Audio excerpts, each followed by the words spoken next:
students and graduates. Welcome to PhD Lounge, the podcast in which PhDs have a drink and talk about their research topics. I'm your host Luis, and Happy New Year, everyone. I hope you've entered into 2025 with enthusiasm and happiness for all your plans that you've established to be successful.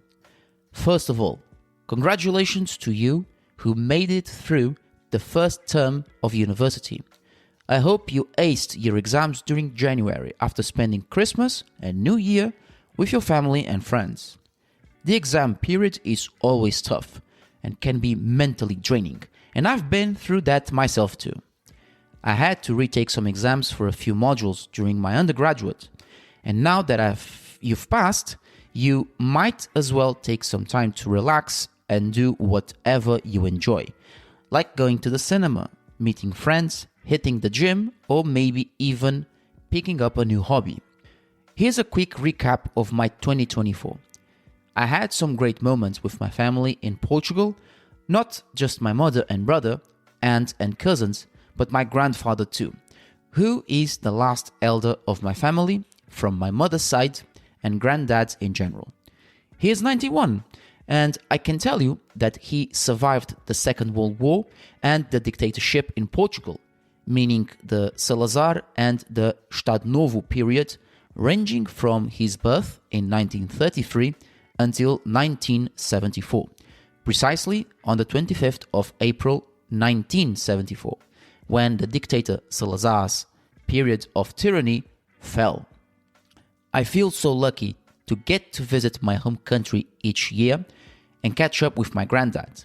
It's so interesting to hear about his time in the military, the village where he's lived his whole life, and his pastimes when he was growing up, taking care of my mom, aunts, and uncles. As my granddad is almost reaching 100 years, I hope he lives long enough to get there.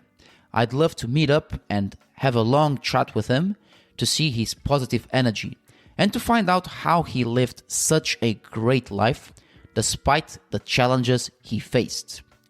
2024 was also the year where I got the chance to expand my network for my PhD, and wow, I'm still impressed with what I've been doing to overcome the challenges.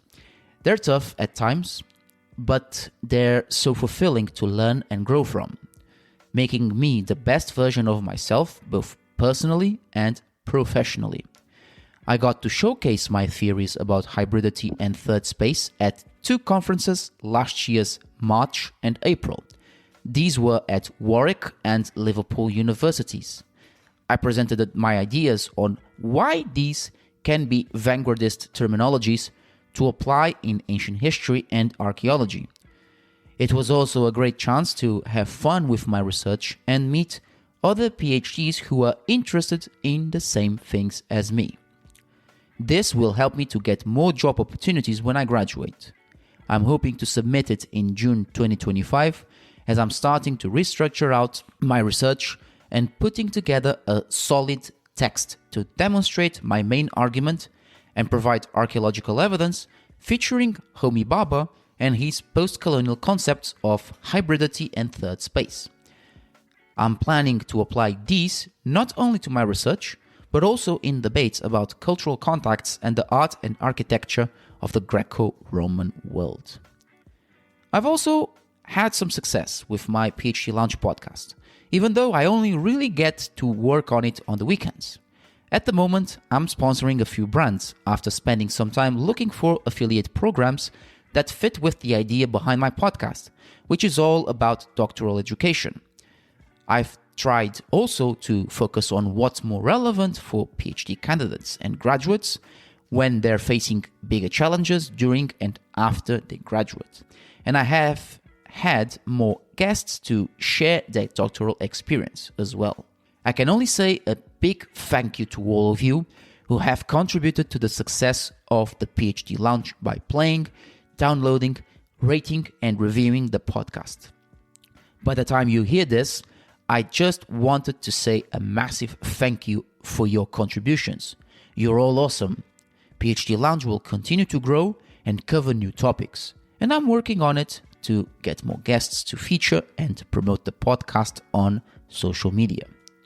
And regarding social media, I now share promo content on LinkedIn and Instagram as the pages on X and Facebook were shut down.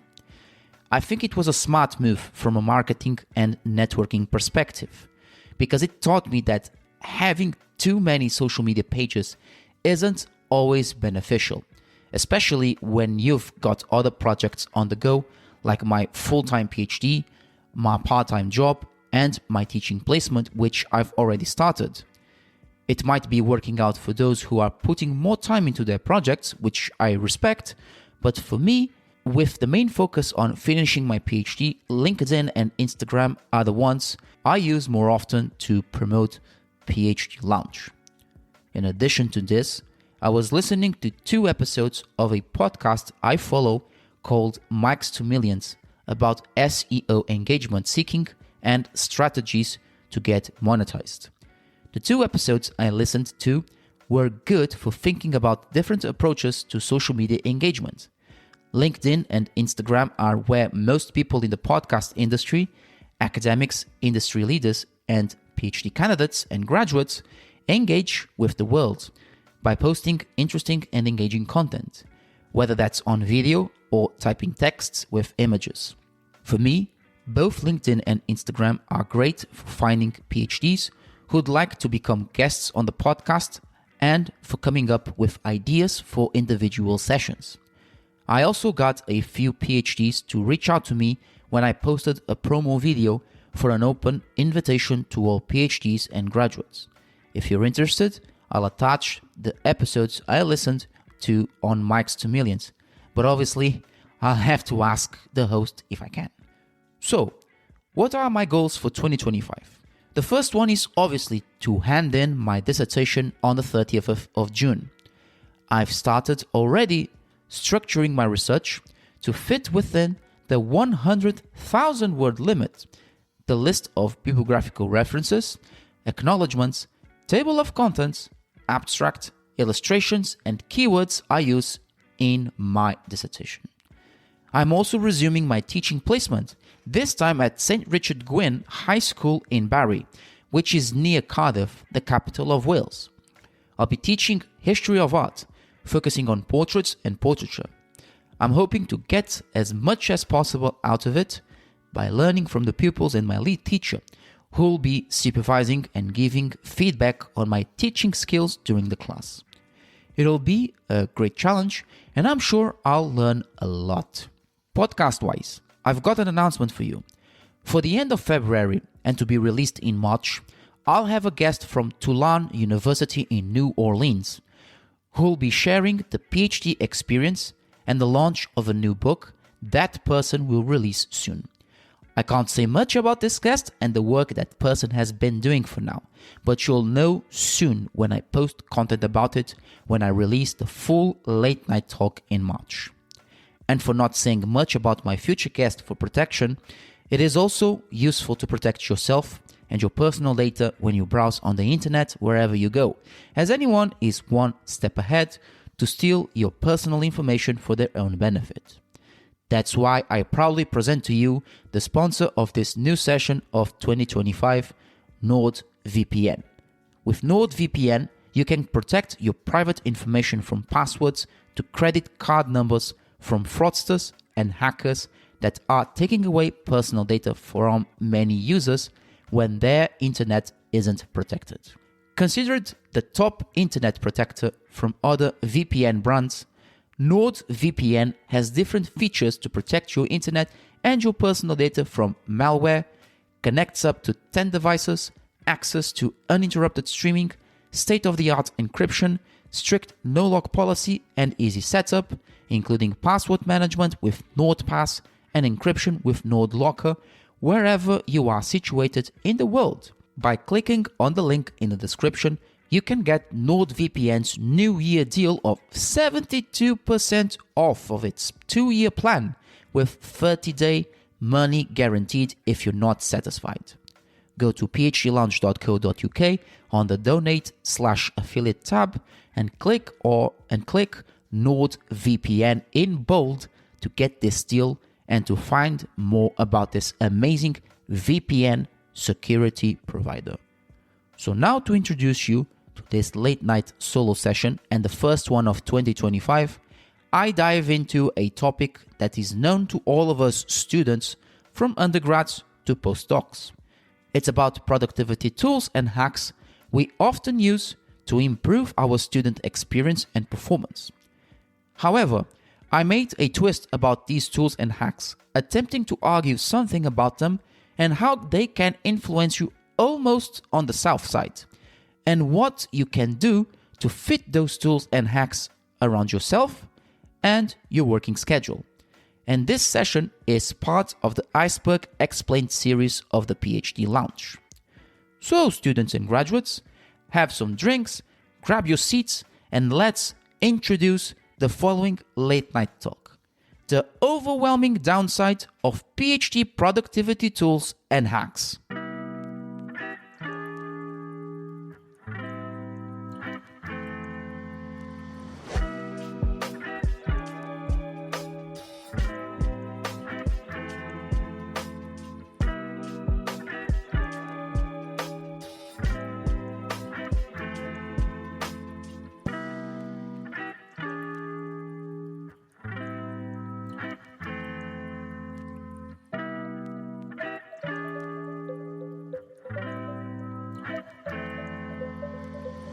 I'm going to ask you a question to kick off this late night session. Do you feel overwhelmed with all the productivity tools and hacks out there for getting ahead in your PhD and not sure which ones actually work for you and your research? We all want to feel productive during our PhDs, looking out for ways to up our research and writing game. And we're always on the hunt for resources that'll give us that extra edge and make us feel like proper researchers. Luckily, we've got some great tech to help us out, with loads of apps and hacks being released all the time. We reckon that this will help us to get more tasks done quickly. Furthermore, there are PhDs who are influencers and work with brands, and they might also get us to download their free stuff and buy their upgrades or premium programs. Buying an app or trying out a hack from someone who's tried and can tell us how to use it might make us think that productivity tools and hacks are the answer to our problems and get us fired up to research and write our PhDs positively. We've got plenty of tools and hacks that might just give our productivity an increment. There are even PhDs who've nailed their research by using these tools and hacks, and they've shared their finds on their YouTube channels, blogs, and podcasts. Here are a few examples of PhDs who are putting these tools and hacks to work. Dr. Amina Yonis has loads of videos and shorts where she talks about popular tools, AI softwares, and hacks to get things done on your research. And she gives advice on how to use them. She talks about some of the more popular tools, as well as the ones you might not have heard of yet. She mentions Notion, Zotero, Mendeley, PaperPal, EndNote, Scholasty, Paper Digest, Writeful, Canva, Academic Phrase Bank, PyRender, Connected Papers, ChatGPT, Semantic Scholar, Cite, and many more. Dr. Yonish also does a deep dive analysis of all these tools for PhDs, talking about the pros and cons, how they work for PhDs in science and in other fields, and how we can use them when looking for a research paper or article, a full doctoral thesis, or designing a PhD poster. When it comes to PhD hacks, Dr. Yonis talks about different types, like the so-called eat the frog method, 30 to 60 minute research working with a few minutes off break, or creation of deadlines. Another popular YouTube channel about PhD research tools and hacks, Dr. Andy Stapleton, does a similar analysis. He's got a bunch of videos on AI tools, productivity hacks, and how to stay motivated through your PhD. He talks about programs he tried after he finished his postdoc, for reference. He's got videos where he talks about free AI softwares that aren't popular besides the popular ones like ChatGPT, Zotero, and Google Gemini. Some of these lesser-known softwares and tools include Tavily, NextNet, OpenRead, Paraphraser, and Author Arranger. He also talks about hacks in lots of his videos, like writing a list of priorities for PhD, setting momentum goals, a term that he coined, creation of time traps, and writing notes to research for another day. As well as Dr. Yonis and Stapleton, there are other YouTubers with PhDs who also have their own take on using hacks and productivity tools to help PhD students and candidates. Dr. Ali Abdal creates content about hacks, tools, and routines to improve our lives and performance during PhD research and writing. Jordan Harrod, a PhD candidate at MIT, who makes in-depth videos on different AI softwares and how they can help PhDs, as well as reading doctoral theses from other scholars and giving honest opinions about them. Dr. Sierra Philly, a PhD graduate in computer science who runs the channel PhD and Productivity, where she shares awesome tips and tricks to become a top PhD student. She also talks about using productivity tools and hacks to be successful during and after the PhD, including morning routines, staying productive when you feel burned out, having multiple businesses, and overcoming challenges while providing strategies that get tasks done quickly. For example, Dr. Philly uses Notion for her regular activities to keep herself productive, sharing her tasks and goals for different periods of the year. She even sells Notion templates to her subscribers, which are organized and planned for daily, weekly, monthly, and yearly tasks and goals. The creation of templates on Notion is basically a virtual journal where you keep on track of your tasks and goals on a regular basis, ticking them off as you go, and they align with your core values and realistic projects that you can complete within your own time schedule. This could be anything from your PhD to your personal life, like finances, working out, traveling, mental health, and so on. However, as previously stated above, have you ever thought about whether all these productivity tools and hacks for your PhD and yourself might seem a bit much, and whether they fit with the way you work and your personality? I'm not criticizing personally these YouTubers, bloggers, and podcasters who share this type of excellent content, since I also follow their work to get ideas for my own podcast scripts and my PhD research topic. Otherwise, I would be rude to them. But it's important to understand the potential downsides of these tools and hacks, which might actually harm you more in the mental state instead of increasing your productivity throughout your PhD. It's crucial to figure out which approach works best for your PhD goals, your lifestyle, and your personality. So, I want to share some points and thoughts on how this whole marketing of PhD productivity tools and hacks might have a negative impact on your research, and give some nuances on what hacks and software tools might work better with you, whether you're a classic PhD researcher who uses pen and paper to take notes, a tech-savvy person who puts everything on your laptop and desktop, or a bit of both. Stay with us. We'll be right back. As I tend to see it, the whole point of a presentation is to make your audience see something that they didn't see before, right? And hopefully in a profound way, because if it's just an easy announcement that's not difficult to explain, why not just send a simple email or write a short memo about it? So the whole point of making a presentation or preparing a larger piece of communication is to make your audience see something that they didn't see before. And that means that means a couple of steps that are immediately derived from that. First of all, you need clarity about what is that actually? What do I need them to see? And you'd be surprised to learn how few people, not exclusively, but particularly in the science community, Yes. wouldn't be able to say that, to give a concise answer to that. So what is it that you actually want your audience to see?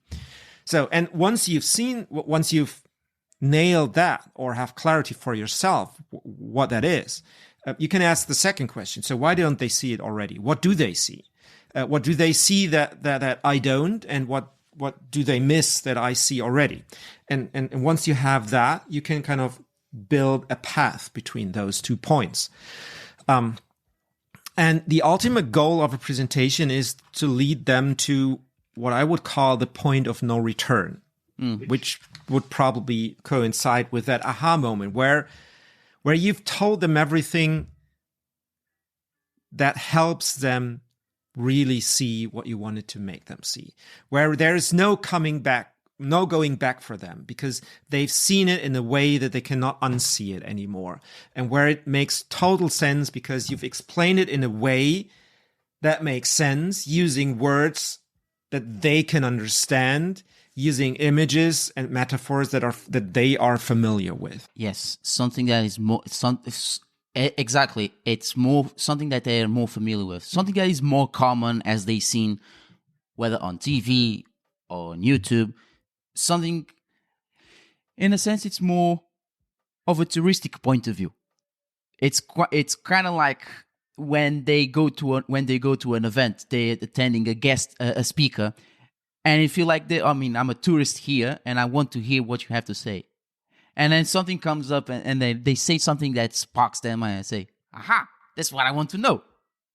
And so basically, and that is that is a great approach, and that is so starkly different to what most people do.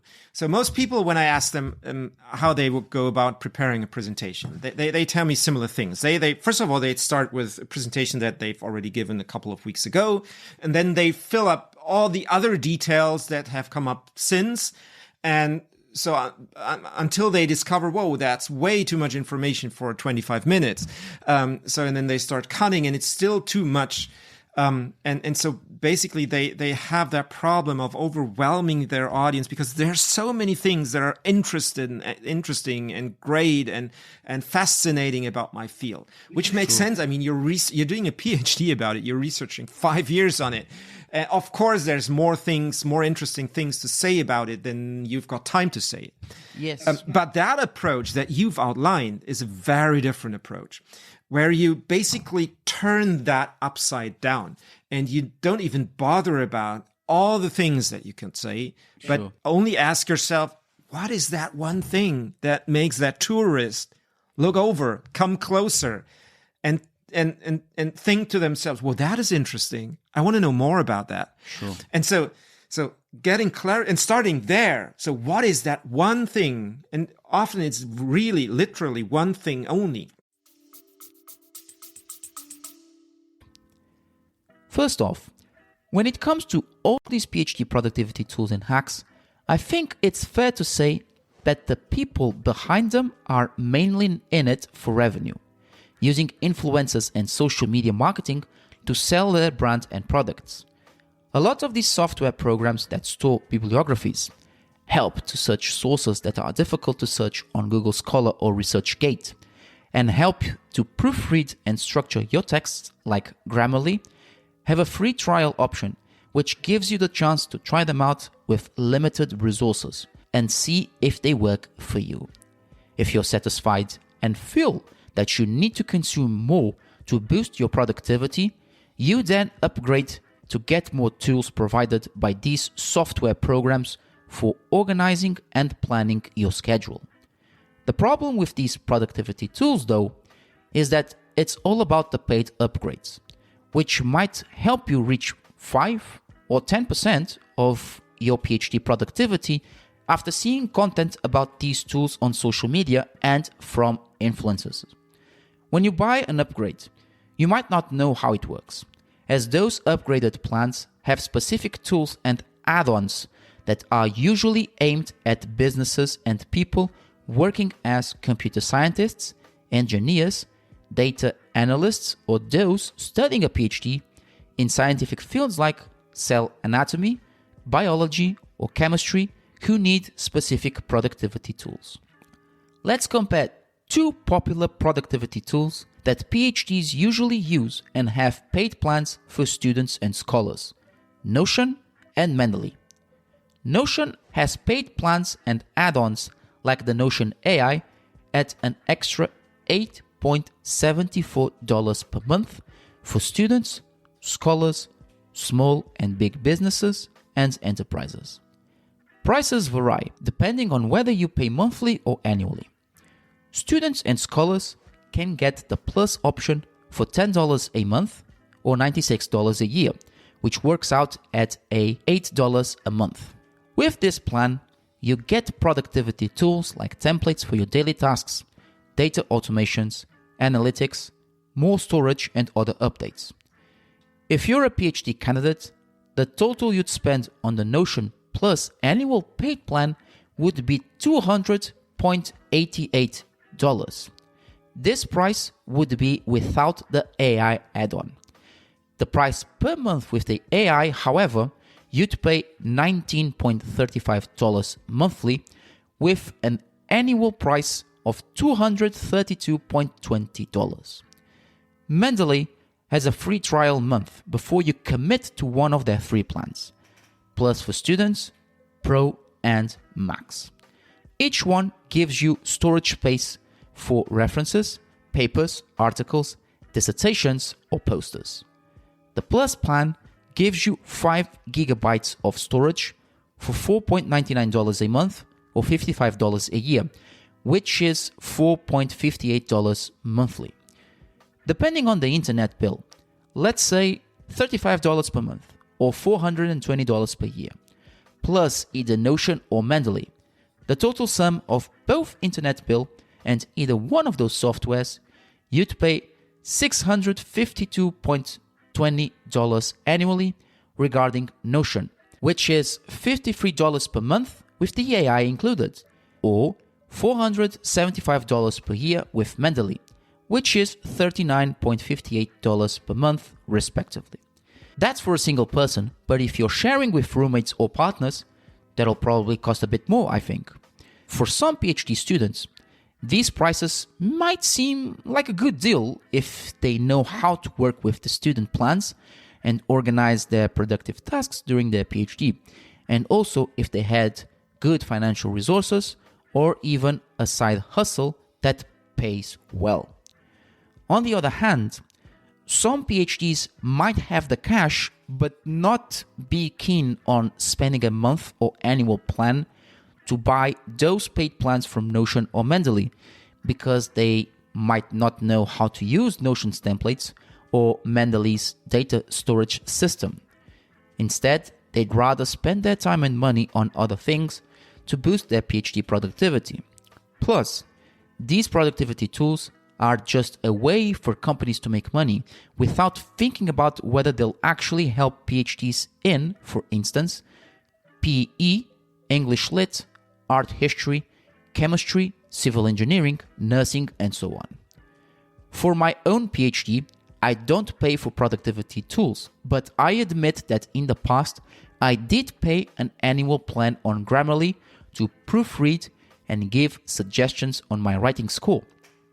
I had to cancel the plan because I had to invest my money on other things like academia.edu, which I still pay an annual membership to keep on track my network and publication of my papers and articles. This isn't a productivity tool or a hack per se, but a website where you can network with academic scholars and track your records of who's seen your uploaded papers, dissertations, or articles and wants to network with you. Moreover, I use the free version of deepl.com, which has a limit of 2,000 characters. I can copy and paste chunks of my drafts into it to structure my main argument and my case studies, respectively. That is to say that I don't use a ton of tools, just the ones that are useful for my research topic.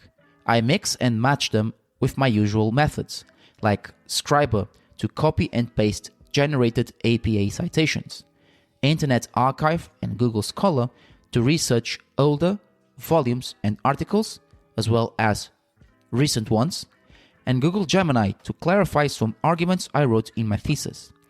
Then I just write them, not copy and paste, with my own words. As for my usual working style, I use a pen and a notebook to take notes, and a calendar to mark deadlines for conferences and meetings with my supervisor. For PhD Lounge, I use Excel spreadsheets to make a guest list and also set up dates for my talks with them.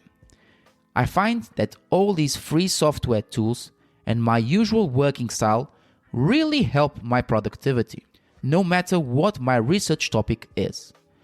I've tried other tools like EndNote and Trello, but I didn't like them as they were too complex, and I don't think it'll be worth paying for their paid upgrades if I'm not using them regularly without proper training and knowledge about their upgraded plans.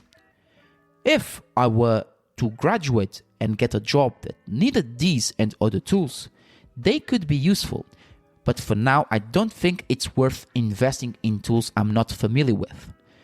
I'd just be wasting time to figure them out and a waste of my time and money for my research and buying other prioritizing resources. Also, companies like Notion, Elsevier, and Zotero, who created those tools to help you to be more productive, mostly rely on influencers to get you to buy their products. The influencers tell you things like it's good and it worked for me, so it can work for you, or the classic trust me bro line, which even became a parody to get some extra income at no extra cost to you. However, influencers aren't the root cause here. Again, I'm not criticizing them. I'm just criticizing the marketing behind them, as some of them seem to be honest when trying these products and give their nuances on whether they are helpful for your PhD. Some of them don't even sponsor them, and so they have the freedom to speak their own mind about those productivity tools and hacks with their constructive criticism. Dr. Stapleton, for example, has a video about this whole productivity tool issue, and he even says that he only tried them out after his postdoc. Stapleton mentions that PhD students think that they feel productive when they're playing around with tools like Notion, Zotero, or Canva, creating the illusion that they're being more productive and organized. But Dr. Stapleton says that productivity tools won't help you during your PhD because the course itself isn't linear and you'll end up going off in all sorts of directions. They also cause anxiety and the illusion of progress as they take time to learn on how to use them, and you could spend a week or even a month getting to grips with them, which is time that you could be spending on your PhD research. Moreover, it's also tiring and frustrating to have too many tools running at the same time without having the right background knowledge, which ends up costing you time and money and loss of focus on your research.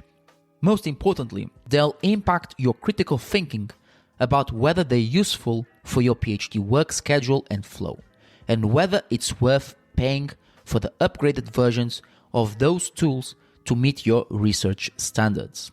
As Dr. Stapleton says in his video, your PhD is not linear, and you'll have to take responsibility for making progress, focusing and overcoming challenges on your own without the help of PhD productivity tools, which might hold you back. The next point is about PhD hacks, where some of them can be outdated and sometimes unrealistic. There are plenty of PhD hacks that can lead you to success and may work well for you, and for others may not. Hacks in your PhD are constant in terms of becoming adaptable to any situation as you progress during your dissertation, but also that aligns with your well-being and lifestyle. Not every PhD hack will work equally for every PhD, as each candidate has its own personality type and have tried several hacks or methods successfully and unsuccessfully to brainstorm ideas for their research topics. Dr. Andrew Huberman, on his YouTube channel, states that doing work is a matter of being focused on something. According to Dr. Huberman, it is about the dynamics of focusedness, where you sit down and begin doing your research slowly and your focus gradually increases as you research and write. You build your own momentum and a flow state without any distractions, with a conceived established time set and methodologies that improve and increase concentration. Moreover, some of the hacks that are shared have become outdated, becoming doubtful in their results, and many have tried and failed because it just wouldn't work with them, up to the point that arguing that it works for everybody is unrealistic. Take the famous Pomodoro technique, for instance, where the basis of this hack is 4 time frames of 25 minutes, where the first 3 are intervalled in a 5 to 10 minute break, and then 15 to 30 minute break after the 4th 25-minute time slot without any distractions. Historically, the Pomodoro hack or technique was established in the 1980s by Italian global specialist and mentor of diverse software businesses and startups, Francesco Cirillo. Does the Pomodoro hack work for everyone? On one hand, the Pomodoro hack works well for many PhDs, including those who are diagnosed with ADHD, which has helped them to increase concentration during their studies. Nikki van der Zwan, a graduate in business and economics from Tilburg University in the Netherlands, who wrote her thesis about self-development practices to decrease procrastination, mentions that the Pomodoro technique reduced procrastination while increasing time management and focus, stress reduction, brain functionalities, and academic performance. In contrast, I read an interesting article by Tamir Taijist, who is a PhD graduate and assistant professor of biochemistry and biophysics at the University of North Carolina. She says that being diagnosed with ADHD has helped her harness her skills to become a brilliant PhD scientist. She tried out different ways to cope with her condition, including the Pomodoro technique, working 25-minute chunks and having short breaks in between. She said that her techniques helped her understand herself better and seek support from mentors, mentees, working colleagues with ADHD, and professional therapy, which also led to her success in becoming an assistant professor at the University of North Carolina in biochemistry and biophysics. Some students have even developed the Pomodoro technique further with other products like phone apps to avoid distractions and get more done by focusing on 30, 50, or 1 hour of research and writing, with 15 to 20-minute breaks before resuming research. Take the Forest app, for example. I used it myself to keep my phone in silence and not make any noise while I conduct research. It's a pretty cool app, and it's a slightly different version of the Pomodoro technique for all kinds of research. You can set it to block access from a certain period of time while you're working on your research, and it'll even plant a tree in the background. It's a fun way to stay focused and cut down on phone distractions. On the other hand, the Pomodoro technique might not work for everyone, as it depends on how much time you want to work, your personality, and your working style. You might be a pen and paper classical type of student, a tech geek, or a bit of both, as I mentioned before. For example, in a 2021 research article from Globus Journal of Progressive Education, several scholars of this article have found out that the Pomodoro technique can help to decrease levels of procrastination regarding academic work performance. They also pointed out that the Pomodoro technique doesn't have a major impact on academic motivation. Putting this into detail and context, a number of 26 participants undertook a 2-day research study centered on the effects of the Pomodoro technique as well as flow time technique through control and experimental groups to perform academic-related tasks, academic motivation, and procrastination behavior, using the pre- and post-test randomized experiment design as their quantitative data.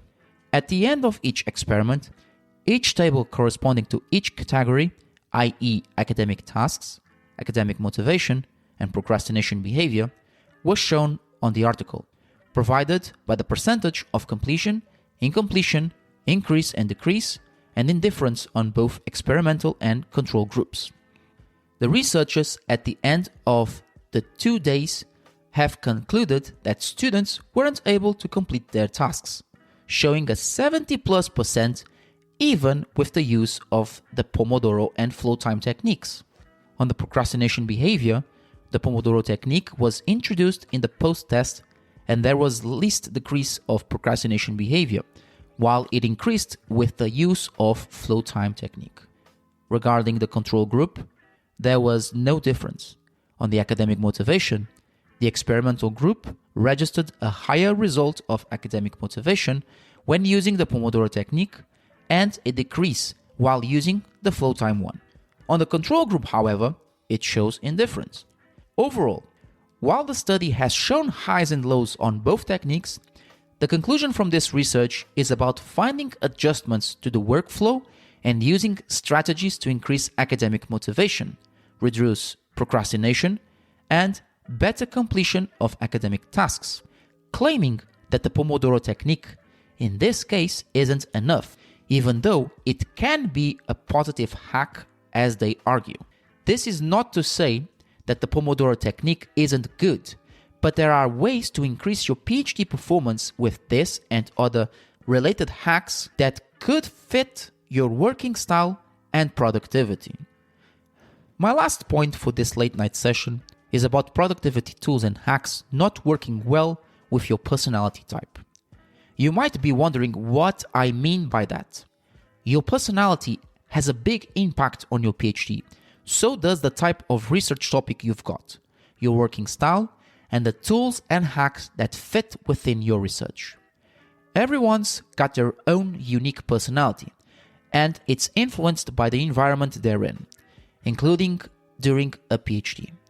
Some people are procrastinators, some are overachievers, some are obsessively focused, some are conflict avoiders, and some are perfectionists. Your personality type during the PhD will lead to different emotions like happiness, sadness, confusion, or doubt, when your ideas and actions are challenged by your supervisors and your peers, and which influences your research performance. As I said before, there are loads of productivity tools and hacks for PhDs because of all the marketing which attracts people to get their product and then get stuck with them through monthly or annual memberships.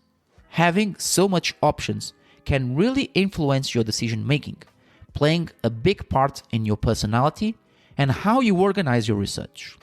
So when you get Notion, Zotero, or any other tool, or using hacks like the Pomodoro, it might motivate you at first, helping you to focus better on your research performance and productivity. But you'll probably move on from those tools and hacks eventually, because they don't suit your personality. You might get overwhelmed and end up not using any of them.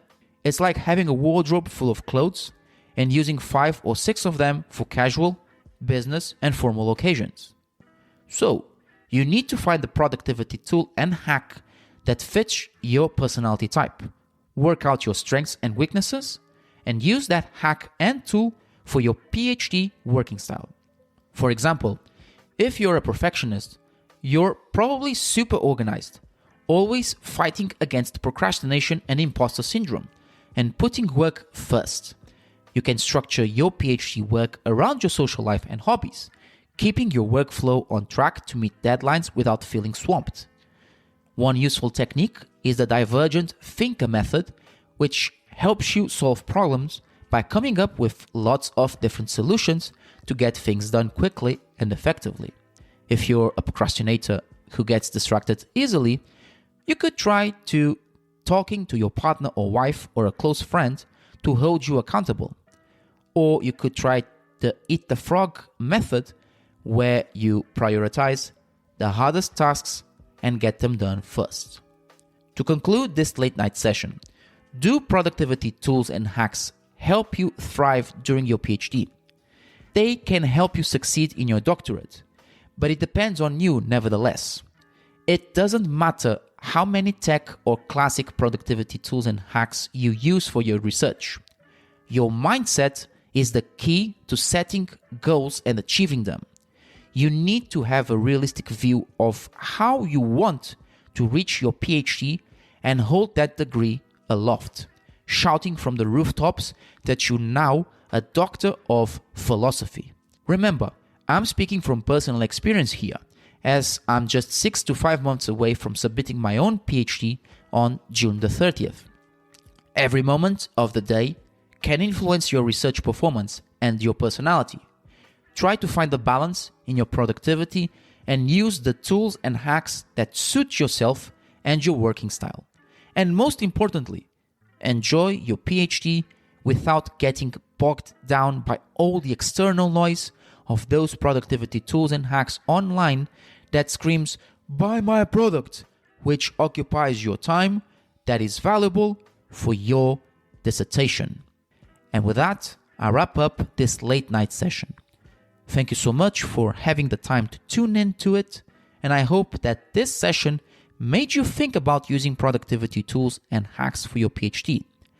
If you enjoyed hearing this late night talk, thank you for leaving a review on Apple Podcasts and a 5-star rating on Spotify to help PhD Lounge to reach more listeners. For the next session, I'll have a late night talk with 3 PhD candidates to talk about their research in ancient and contemporary histories, which I'll publish soon. And so, stay tuned to PhD Lounge by checking out my website, phdlounge.co.uk, and also my social media. This time, only Instagram at PhDLMF and my LinkedIn website, which I'll add in the description as well. Last but not least, if you're a PhD candidate or graduate and want to share your research, and even asking a question or leave a thought about this topic, you can send me an email at luisphdlounge@gmail.com or on my social media as mentioned above. Thank you all for tuning in. It has been a pleasure.